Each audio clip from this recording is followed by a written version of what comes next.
So, isang mapagpalang umaga po sa ating lahat. Muli ako, si Niat Sebastian, and welcome to our daily devotion with Pastor Russell Ocampo. And today is February 5, 2026, and our topic is all about colorful life, and our concept is all about who is Joseph. God is faithful in every season. So, Joseph's life is a picture of many seasons: joy, pain, waiting, and victory. He was deeply loved by his father and given dreams by God. But those same blessings became reasons for rejection. So his brothers hated him, betrayed him, and sold him into slavery. And even when Joseph chose righteousness, he was unjustly imprisoned.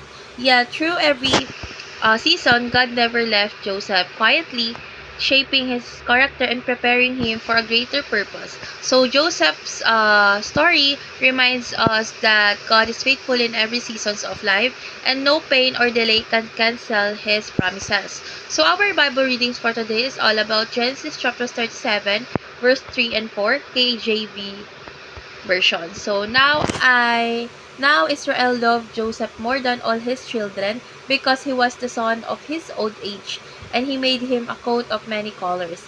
And when his brethren saw that their father loved him more than all his brethren, they hated him and could not speak peaceably unto him.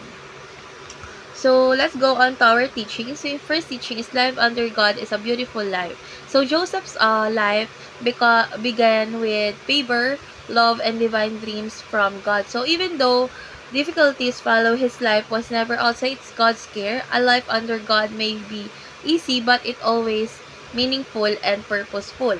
Second is life flourishes through pain and suffering. So Joseph's growth did not happen in comfort but through betrayal, slavery, and prison. So pain refined his character, strengthened his faith, and prepared him from leadership. God often uses suffering as a tool to produce maturity and fruitfulness. So let's go on. Last is life is meant to glorify the life giver.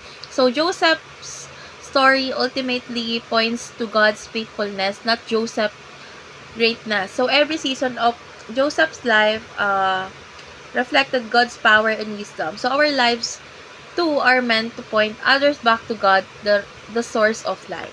So let's go on to our applications. Your first application is believe that challenges are simply different colors of life. So not every color in life is bright, but each one has purpose. So dark seasons doesn't mean God has left. They are part of the bigger picture. Trust that God is painting something beautiful through every challenges. Second is bloom exactly where God has planted you. So Joseph remained faithful whether he was in a pit, a prison, or a palace. He served God wholeheartedly in every place, even when it felt unfair. God honors faithfulness wherever He places us. And last is boast in the Lord for every victory. So Joseph never claimed glory for himself when success came. He recognized that every breakthrough was from God. Giving God the glory keeps us heart humble and grateful.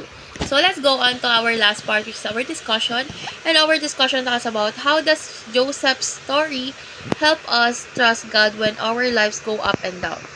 So, in this devotion, I learned na ang buhay ay may iba't ibang yugto, ngunit ang Diyos ay nananatiling tapat sa bawat isa.